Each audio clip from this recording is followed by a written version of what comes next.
couldn't find the original presentation. This is kind of a pre-writing of it, but you'll get the gist out of the material. Let me just take another quick look.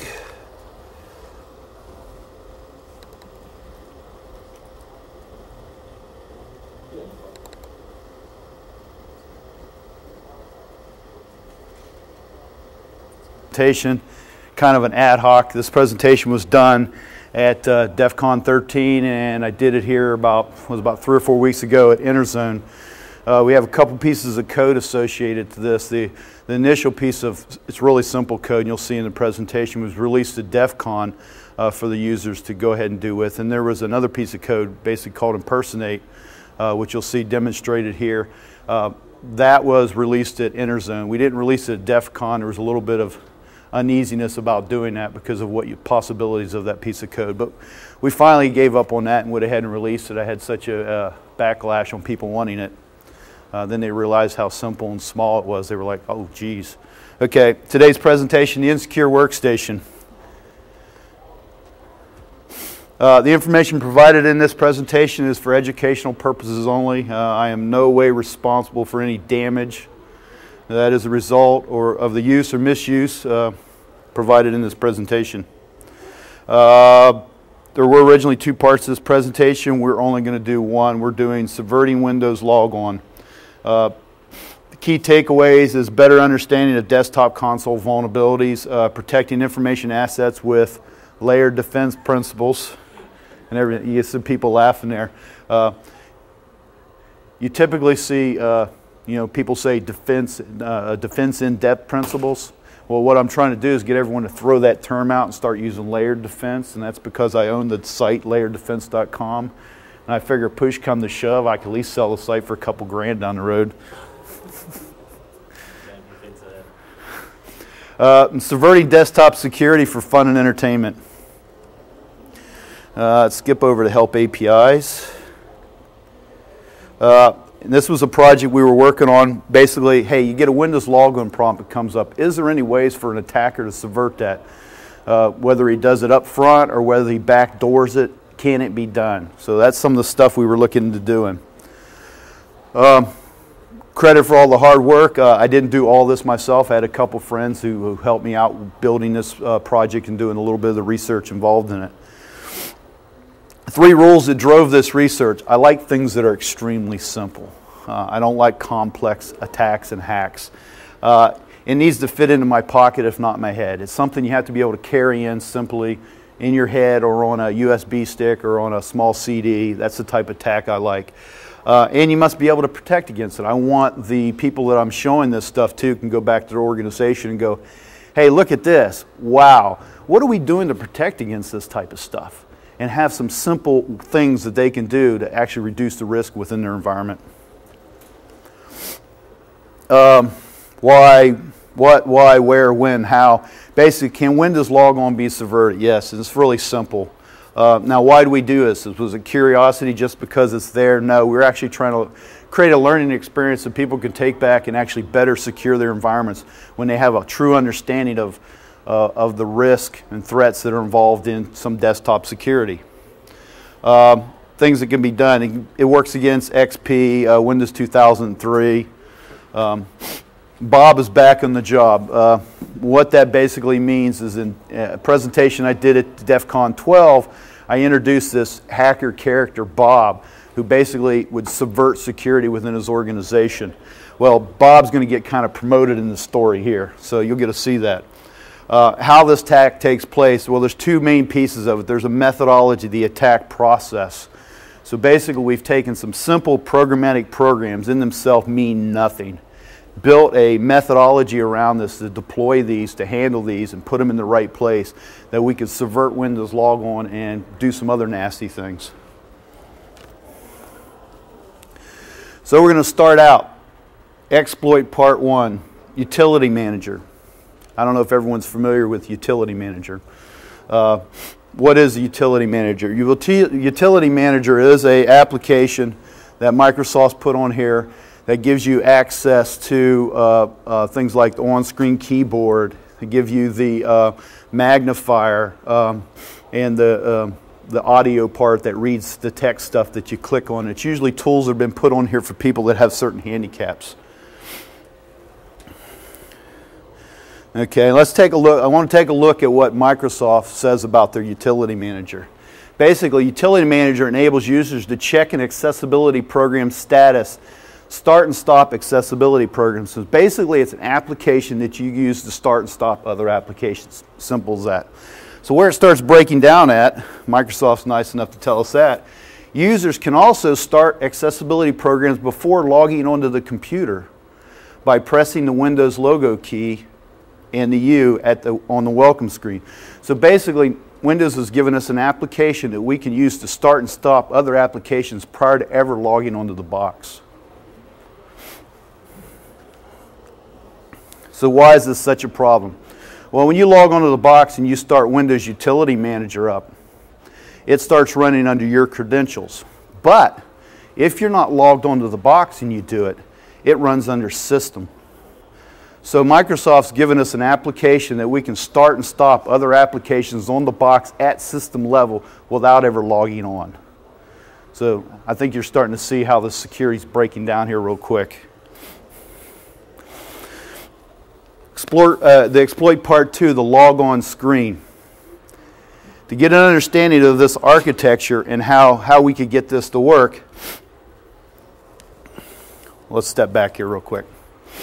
Why is this such a problem? I mentioned that you can do the system level stuff. So basically, we were starting to think about this at this point, and we thought, okay, well, osk.exe is the on-screen keyboard. What if we replaced it with just Command-exe?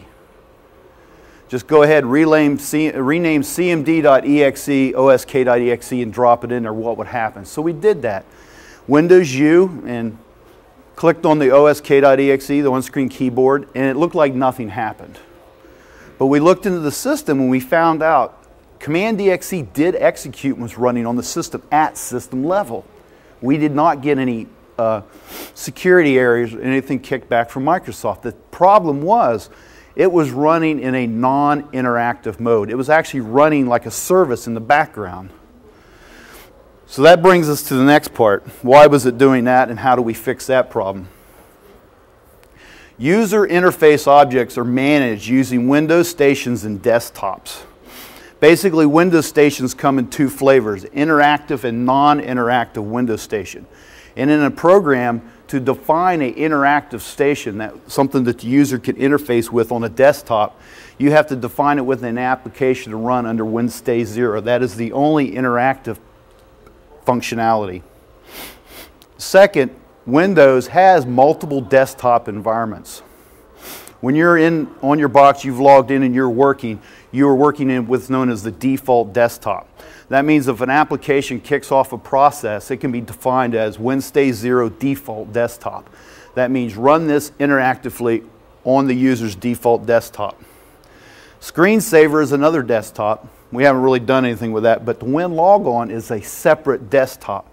So basically what we need to do now is we need to define the process that we want to run on the WinLogon desktop. We define it to run under Windows 0 desktop WinLogon. And if we do that, our process should run within that environment without us ever logging on.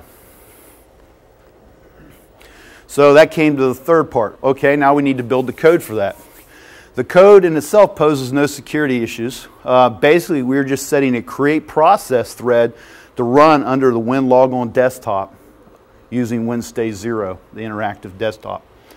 The security breakdown is how we're using it, the methodology. We are taking advantage of architectural design issue within Microsoft, and that design issue is the fact that Microsoft gave the users the ability to start and stop applications at system level without ever logging on. And the code is extremely simple. There's the code. As you can see in the code, basically we're defining the desktop as Windows 0 WinLogon, and then we're running the process Command-exe. So basically, if we take this program, compile it up, replace the osk.exe on the system, we can come to a box, go WinU, bring it up, go osk, and get a command prompt on the box without ever logging on.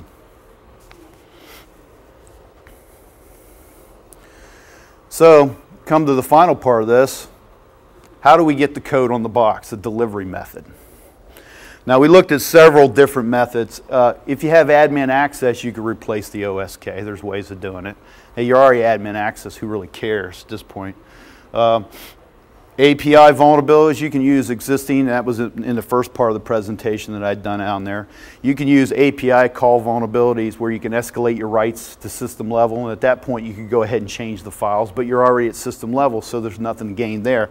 One of the hardest things we worked on and got it to work was bit level modification of the hard disk. We actually booted up on a DOS, can't remember what DOS version it was, identified the tracks and sectors that OSK was written on, and then overwrote the first 512 bytes with our code and got that to work. But it's extremely complex.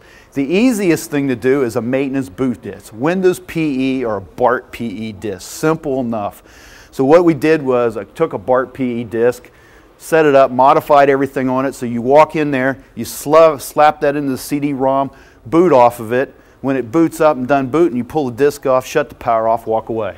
At that point, it should replace the OSK. No interaction from the user other than just mounting up the CD or booting from the CD. And that seemed to be the best way to do it. Very simple, easily available to everyone on the internet. Okay, so now let's take a look at this whole vulnerability. So instead of me logging out, we'll go ahead and the story I put together for this whole thing is kind of interesting. What if you had a company in the research development department and they were coming up with all these new secrets and they had a competitor down the road. That competitor decided, hey, you know what? We can make a really good money if we could steal the stuff that he's working on because he's getting ready to go to market. So how do we do that? Well, you know, let's go ahead and get one of our people to work for his janitorial services. Okay, so what they do is they talk Bob, one of their employees, into going down there and applying for a job as a janitor. Of course, Bob gets hired. Okay, so the first night on the job, Bob shows up with all of his tools, his USBs, CDs. He goes around the different offices. He walks up to the office.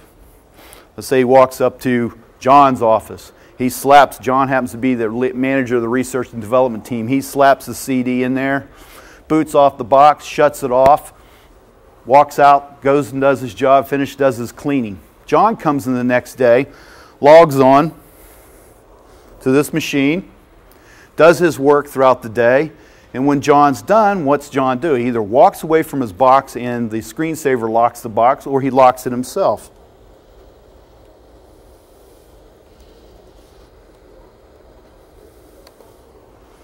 So here we are. John's walked out, he's gone out of the office for the day. In comes Bob. Bob walks up to this machine. He knows what he's done. Windows U key. He brings up the utility manager. On-screen keyboard is running. Starts it up. Boom. He has a command prompt without ever logging into the machine.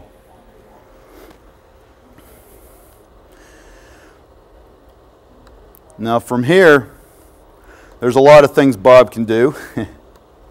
He can copy files. He can use some methods we use for stealing stuff off the system. He can use some password tools for dumping the hashes, taking them offline and cracking them. Some of the other things he can do that we've actually tested is using like Tiny Hexer, a memory program. Since we're running at system level here, scan down through all the running processes and scan for the words password, passwd, pwd. And we've been successful in quite a few cases of stripping passwords right out of running processes on a box. It's quite common. I know we can pull them out for if you're running Novell. We know the offsets that you can strip the passwords out for a Novell connection. Most of IBM's workplace type stuff is Java driven, is riddled with the password. It's not in there once, it's like in there a dozen times. So there's a lot of ways to strip stuff off that way. One thing we did find out in this environment, you can get up a full desktop, but it's resource intensive and it'll start flaking out and the graphics will start breaking down after a period of time. You're better off running individual apps that you may want to run from here. Unfortunately, I don't have a separate drive to do network connections and stuff because there's some other stuff I want to show you, but we can at least talk those points and I think you'll get the gist from that. So as you can see, Bob's on the system with this Command DXE running at system level. I'm still logged onto the system here. One of the biggest things is when you get into a system like this and you run it at system level, the problem is I don't have access to the person's logged in network drives. So if the logged in user has a bunch of network drives, you can't get access to them at system level. You just can't do it. So we start looking into, well, how can we? How can we actually become or steal the security rights, the security cookie of the running user? So we went to Microsoft's development network, started doing some research, and we discovered, yes, we can. So we wrote a quick little program called Impersonate. The way Impersonate works, the way we have it written up, IMP, and then all we need is a process ID off any running process owned by the user whose rights we want to steal. So we'll grab process ID 2268. So we run Impersonate with 2268, comes back as successful. Now if we sort on here, we see we have two Command DXEs. We have one running at system and one running as the user. So what we just did was we had our process go in, steal his running token, or his security token off his running process. Since we're at system level, we have access to that. And then we turn around and created a process to run as that user using that security token. The weird thing is we have one window here. In that one window, we actually have two Command DXEs running under two different users.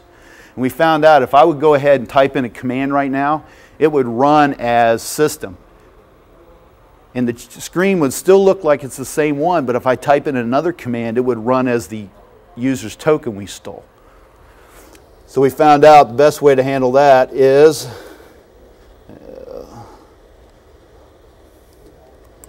exit out of one of them. Now we are DSH. We didn't know his password.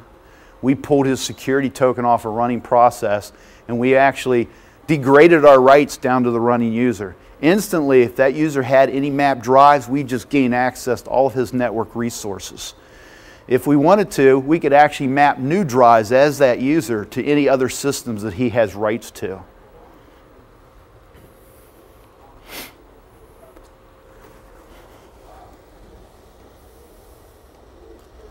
Just a couple quick things. Now we got that back up again.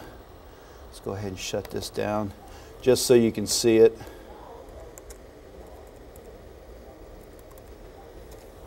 We won't leave it up long, but there.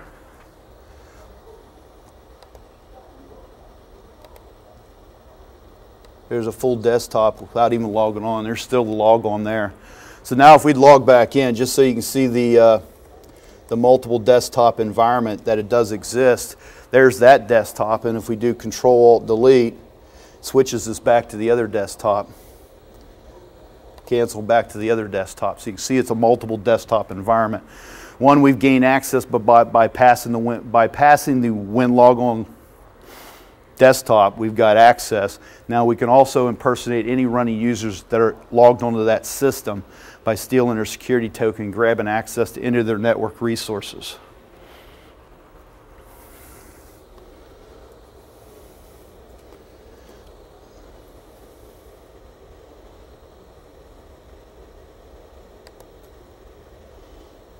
Shut a few of these things down. No. Come on.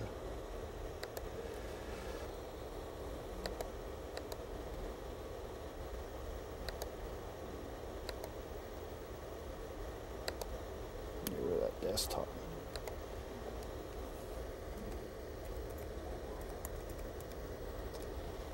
Okay. Did that, we did that. Okay, now what kind of questions does this whole demonstration pose? Basic protection. How do you protect my system from these type of exploits? You may be able to do it with group policies. And I say maybe because if you'd seen my presentation at DEF CON 12, it was completely on subverting Windows group policies. So those only work so well. You can remove or disable utility manager. If the user knows that's been done, the attacker knows that can be done, he can easily put that back on there with a BART PE disk, so that's not a problem. Big one, disable boot CD-ROM, lock the BIOS, disable booting from a USB devices. That actually would hurt this really quickly. It would slow him down. You'd have to find a whole new methodology. You can run host IDS on a server if you're trying to protect the server, because typically what this thing does, it puts two files on it. It puts the IMP within the System32 directory.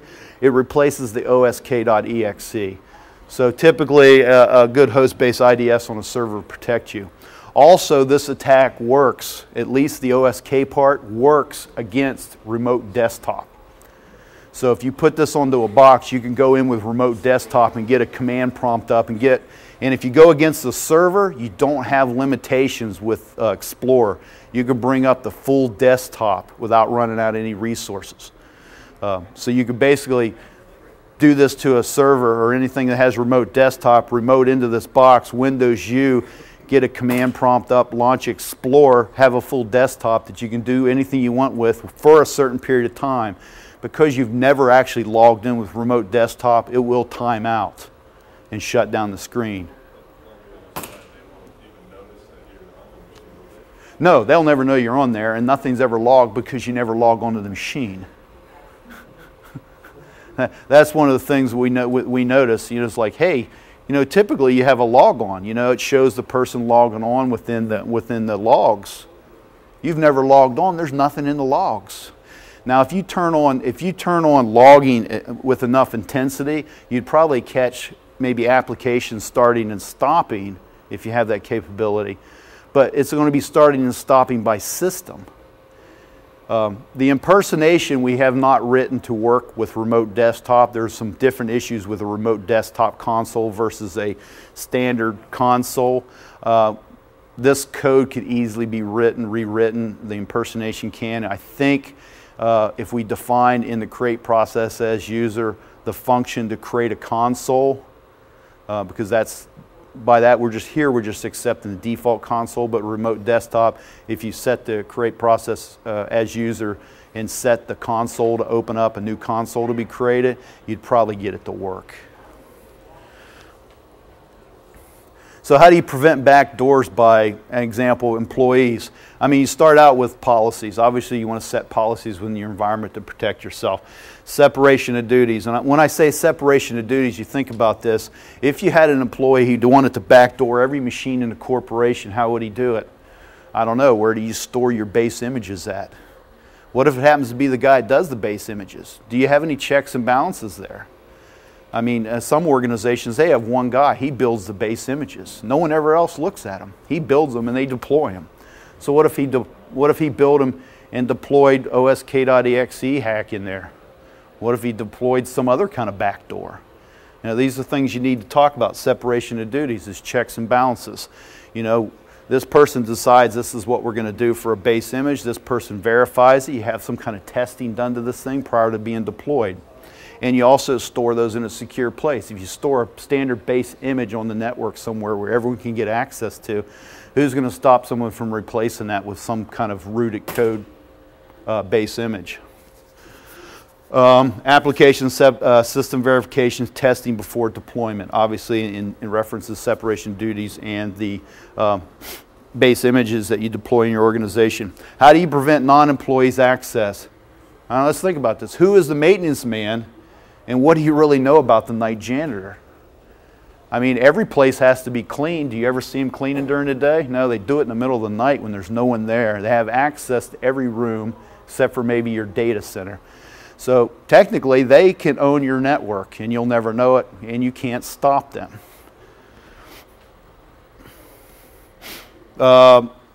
Someone can use social engineering to gain physical access. Security awareness training. Keep people from just waltzing into your building. You know, you walk to the door, you got a big box, guy opens the door for you, you walk through. It's easy to get into most organizations. So how do you protect against things? Contractual agreements with contractors and outsourcers, whether it's janitorial or application development. We're really quick for building into our contractual agreements protections for the organization for developers. Do we do that for janitors? Do we do background investigations for janitors? It's just a janitor, but the problem is we treat them just as janitors. And the fact is, we give these people access to everything on our company network if they want it. We don't do anything to stop them. ISO 17799 defines contractual agreements, and they actually mention janitorial service in those contractual agreements as part of the security part of that. So you need to consider those. So then we come to I use that bad word, defense in depth. We come into layered defense principles, the only effective method to defend your network. If you try to defend your network based on, hey, I seen this hack at this conference, so we need to do this one specific thing, you're always going to be chasing your tail. Because there's always hacks, vulnerabilities that you're never going to know about. So how do you defend yourself? And that's where you get into layered defense and defense in depth principles. It's basically a combination of people, processes, and technology applied at each layer. If one layer is compromised, your entire organization is not compromised. This is made up of policies, physical, parameter, internal network, host, application, and data layers. So let's take this instance of Bob and apply it to this right here. Okay, Bob came in. Bob gained physical access and policies. You can kind of bring those in together. If we had done a background investigation on Bob, you think we may have been found out that he was already employed or had been employed by one of our competitors doing a certain job, and now he's doing a janitor? That would put out some red flags. So if we had done that, our layered defense would have caught him at that level probably, and we would have stopped this at that layer. Okay, suppose we didn't do that and he gained access. He is a janitor. It's kind of hard to control physical access, except for maybe the data center. So we get all the way down. Okay, let's get down to the host level. If we had on the boxes set it up so that somebody walking up the box could not boot from a floppy, USB, or CD-ROM, instantly we would have stopped Bob there. That's another layer we could have caught him at and stopped him. So then we get down to the data layer. This is a research and development firm. All of their key technical stuff is probably stored on the network somewhere. If Bob could get to that data by getting into this thing, impersonating John, grabbing his security token, getting his network resources, and downloading all that stuff, we failed there because we could have prevented that. If this is the corporate secrets, why don't we have two-factor authentication set up on that? Not just encryption, but two-factor authentication. Those research and development people, that's the core of that corporation. You should protect that. That is the jewels of that organization. And the way you do it is you classify that data as a secret data, corporate secret. Require encryption and two-factor authentication. Bob may have been able to get to the data. It would have been he would have never got to the data because he would require two-factor authentication, and the data would have been encrypted. So you could have caught him there. So basically, unknowing most of the threats that may exist coming at you, if you look at these 7 layers here and apply simple security methodologies around those layers, you could stop these type of attacks from internal and external. Specifically this one, you could have stopped him at policy to physical layer, the data layer.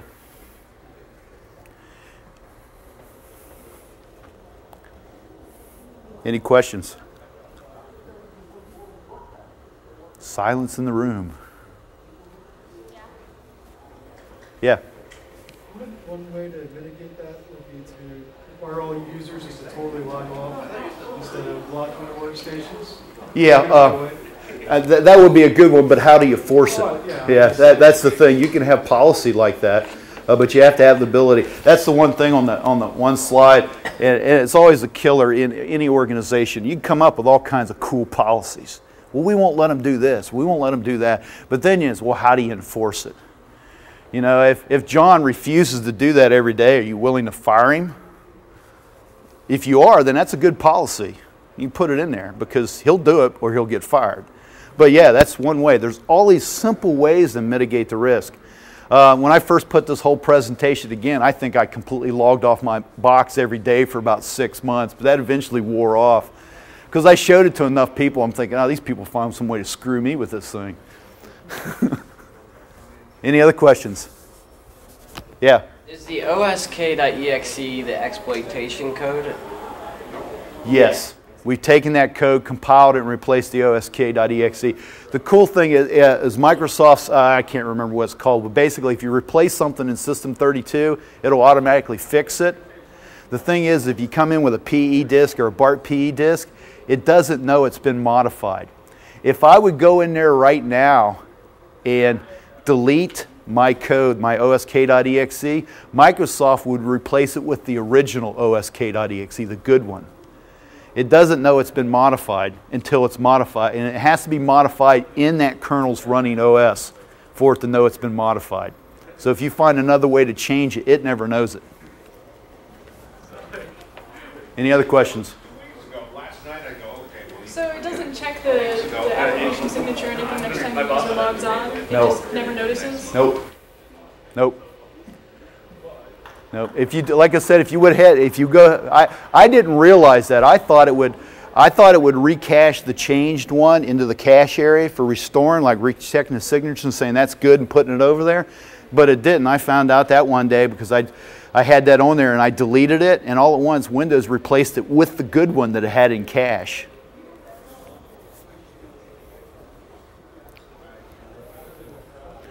Well, I have the code available. There's my email address, and I have some business cards if you want it. If you shoot me an email to dh@layereddefense.com, I'd be more than glad to send you both pieces of the code, the OSK and the impersonate. And then you can do anything you want with it. The only thing I ask is if you come out with any cool things to do with it, or you modify it, that you shoot a copy back to me. Tell me what you did.